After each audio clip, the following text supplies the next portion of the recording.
అదే RTV app వార్తల్ని క్షణాల్లో చదివే అవకాశం ఉంటుంది. ఒక న్యూస్ పేపర్, ఒక టెలివిజన్ ఛానల్ మీ చేతుల్లో ఎప్పుడూ ఉంటాయి. ఆరుగాలం శ్రమించినటువంటి రైతు పంట చేతికొస్తుంది అనుకుంటే అకాలంగా వరద రూపంలో అది కాస్త నష్టం చేకూరేటువంటి పరిస్థితి విజయవాడ నగరంలో ఇవాళ చోటు చేసుకున్నటువంటి పరిస్థితి. దాదాపు సింగ్నగర్ ఏరియా నుంచి మొత్తం లోతట్టు ప్రాంతాలంతా కూడా జలమైనటువంటి పరిస్థితుల్లో ప్రస్తుతం నేనైతే యలమల కుత్తూరు సంబంధించి ఒక పంచాయతీకి సంబంధించినటువంటి గ్రామ శివారుల్లో పంట పొలాలు పండించుకున్నటువంటి రైతుల వద్దకి ప్రస్తుతం నేను చేరుకుంటున్నటువంటి పరిస్థితి. అయితే ఎంత నష్టం వాటిల్లిందమ్మా? నష్టం అంటే మనం అంచనా వేయలేమండి. అది అంచనా అంటే మనం వేయలేము. ఇంకా వచ్చిన దానికి ఎవరు ఏం చేయగలిగింది ఏమి లేదు. ఏ నాయకుడు చేయగలిగింది ఏమి లేదు. వాళ్ళ ప్రయత్నాలు వాళ్ళు చేస్తారు, మన ప్రయత్నం మనం చేసుకుంటామే. అది వచ్చిన దాన్ని మనం ఏమీ చేయలేము. వర్షపు మునుపు ఏం పంట వేశారు ఇక్కడ? ఆకుకూరల పంటే మొత్తం దాదాపు 3 ఎకరాల దాకా ఉంటుంది. ఇలాగే మొత్తం ఇవన్నీ పోసినయే, చేసిన మళ్ళీ ఇవన్నీ పోసాము. కానీ ఏది చేతికి వచ్చేది అయితే ఏమి లేదు. పోయిన వరకు పోయినా కానీ మేము దాచిపెట్టుకున్న గింజలు కూడా పాడైపోయినాయి.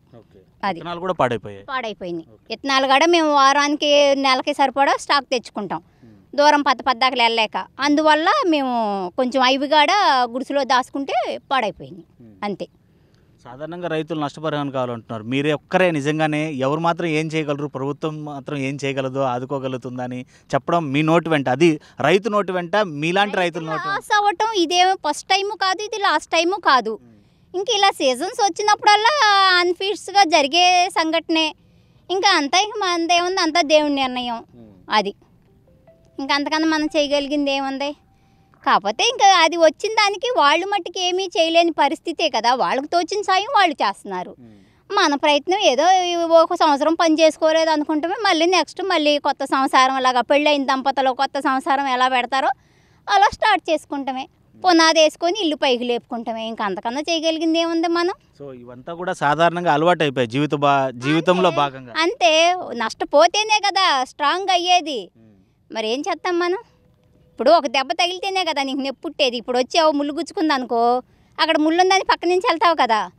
అలా కొంచెం ఏదన్నా పల్లం నుంచి వచ్చేవి కొంచెం ముందు జాగ్రత్త తీసుకుంటే కొంచెం ఇలాంటి వాళ్ళకి మేలుకరంగా ఉంటుంది అంతే. సాధారణంగా ఇలా నష్టపరిహారం ఇస్తూ ఉంటుంది కదమ్మా ప్రభుత్వం. నష్టపరిహారం అంటే అందిన వాళ్ళకి అంతి, అందన వాళ్ళకి లేదు. కనీసం రైతు నష్టపరిహారంకి చూసే అంత చూసినా కానీ అందలేని వాళ్ళు ఉన్నారు, అందిన వాళ్ళు ఉన్నారు.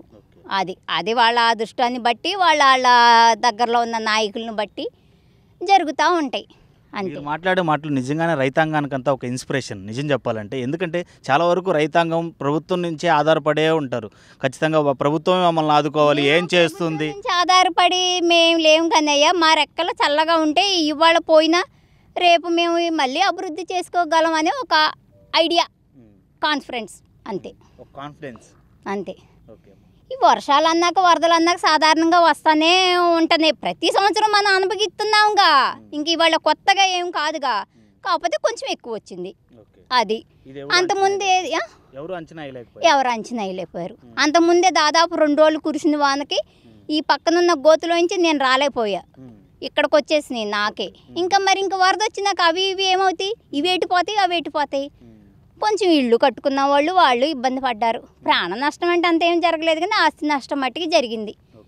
ఏదో కూలీనాలు చేసుకునే బతికే రైతులు ఉన్నారు, చాలామంది ఉన్నారు, గృహిణీలు కానీ ఎవరన్నా కానీ. అలాగే నిదానంగా అభివృద్ధి చెందడమే, చేయగలిగింది ఏముంది? సో ఇవంతా క్లీన్ చేసుకొని మళ్ళీ పంట పండించడానికి ఎంత సమయం పడుతుంది? దాదాపు 1 నెల పైన పట్టింది. అదే నీ వాతావరణం అనుకూలిస్తే, వర్షం పడకుండా ఉంటే, మళ్ళీ పైకి రాకుండా ఉంటే దాదాపు ఒక నెల 15 రోజులు వస్తుంది. ఇంకా మళ్ళీ అలా వచ్చిందంటే ఇంకా మళ్ళీ అదిగో ఇదిగంటే 3 నెలల వరకు మేము ఖాళీయే. 3 నెలల వరకు ప్రభుత్వం పెట్టిద్ది అన్నం? పెట్టిద్దా? పెట్టదు కదా. మరి ఏ చుట్టాలు ఇంటికి వెళ్ళినా 10 రోజులు వెళ్ళి తలదాల్చుకుంటేనే అమ్మో ఇల్లు ఎప్పుడు వెళ్తారని చూస్తారు. ఇంకా మరి ఇంకెలా మన ప్రయత్నం మనం చేసుకుంటాం, ఏం చేయగలిగింది ఏముంది? దేవుడి మీద ఆధారపడతామే. సో ఈ ల్యాండ్లో సాధారణంగా ఎలాంటి పంటలు బాగా పండుతుంటాయమ్మా? ఆకుకూరలు, కంద, అరట్లు, ఇలాంటి జామలు అన్ని పండుతాయి. ఈ జామ పూర్తిగా నష్టం అయిపోయినట్లే మళ్ళీ అంటే ఇప్పుడు కాయ మొత్తం పోయినట్టు అంతా పోవాలి, ఒండ్రంతా పోవాలి, అంతా చాలా మళ్ళీ ప్రాసెస్ ఉంటుంది. మళ్ళీ రూపాయితో పెట్టుబడి, మళ్ళీ స్టార్టింగ్ నుంచి మరి అంతే. మరి ఇదంతా బాగు చేయాలంటే మరి వర్కులు రావాలా, వాళ్ళ కూలి ఇవ్వాలా రైతు. మరి అయ్యే తెస్తాడా, పెట్టుబడికే తెస్తాడా, పోయిన పంట నష్టమే కట్టుకుంటాడా అలా. సో ఎన్ని ఎకరాలు ఉందమ్మా జామ తోటలో? అది మంద కాదులే కానీ ఎందో మరి అంతగా మనకు తెలియదు ఐడియా. ఈ ఓన్లీ ఇంతవరకు మందే చెప్పగలం కానీ ఇతరులదే మనం చెప్పే అంత అవకాశం లేదు మనకి. కౌలుకే ఇది, కౌలే. ఎన్ని ఎకరాలు ఉంటాయి పంట పొలాలు కానీ మొత్తం ఈ చుట్టుపక్కల మొత్తం రైతాంగం? చుట్టుపక్కల అంటే నాకు తెలియదు కానీ ఇంత లెక్క అయితే మట్టికి ఉంటుందేమో ఒక 100 ఎకరాల పైన 1000 ఎకరాల పైన ఉంటుంది నేను చూసిన కందిమేరు. ఇంకా అటంటే నాకు సంబంధం తెలియదు. అది సో చూస్తున్నాం. నిజంగానే అమ్మా మీ పేరు చెప్తారా? నా పేరు ఏం చెప్పాలి, నాకు 2 పేర్లు ఉన్నాయి. 2 చెప్పండి. నా పేరు శివపార్వతి, ఎలమల కూతురు నుంచి మాట్లాడుతున్నాను. ఓకే. యనమల కొత్తూరు నుంచి ఈ పంచాయతీలో వచ్చి ఒక రైతు, మహిళా రైతుతో మాట్లాడడం, నిజంగానే ఆమె మాట్లాడినటువంటి ప్రతి ఒక్క మాట యావత్ రైతాంగానికే కాదు, బాధింపబడ్డ ప్రతి ఒక్క వరద బాధితుడికి ఒక ఇన్స్పిరేషన్గా కూడా చెప్పొచ్చు. ఎందుకంటే ఈ వరద కావచ్చు, వర్షం కావచ్చు, అనుకోకుండా జరిగేటువంటి ప్రకృతి విపత్తు. దీన్ని ప్రభుత్వం కాదు కదా, ఏ వ్యక్తి కూడా అంచనా వేయలేనటువంటి ఒక విపత్తు. సో ఇలాంటి వాటి నుంచి కూడా ప్రభుత్వమే తమని ఆదుకోవాలి అనేటువంటి మాటల్ని తాము విశ్వసించాం. తమ కష్టం తమకు తెలుసు, తమకి ఆ సత్తా ఉంది, రెక్కల్లో బలం ఉన్నంత వరకు కూడా కష్టపడి నిజంగానే పంటని పండించేటువంటి ప్రయత్నం చేస్తుంటాం. వచ్చినటువంటి నష్టాన్ని అధిగమిస్తూ రానున్నటువంటి రోజుల్లో నిజంగానే మంచి పంట పండించడానికి కృషి చేస్తామని చెప్పి కూడా నిజంగానే ఆమె ఒక రైతాంగానికే కాదు యావత్తుకి ఒక ఇన్స్పిరేషన్ వర్డ్స్ మాట్లాడినటువంటి పరిస్థితి అయితే ఉంది.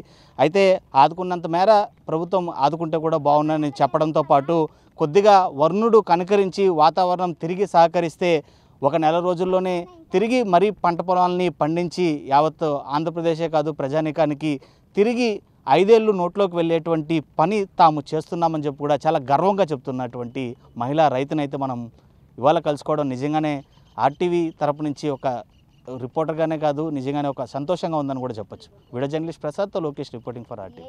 మరిన్ని వీడియోస్ కోసం ఛానల్ ని సబ్స్క్రైబ్ చేయండి, లేటెస్ట్ అప్డేట్స్ కోసం వాట్సాప్ ఛానల్ ని ఫాలో చేయండి అండ్ లింక్ డిస్క్రిప్షన్ లో ఉంది.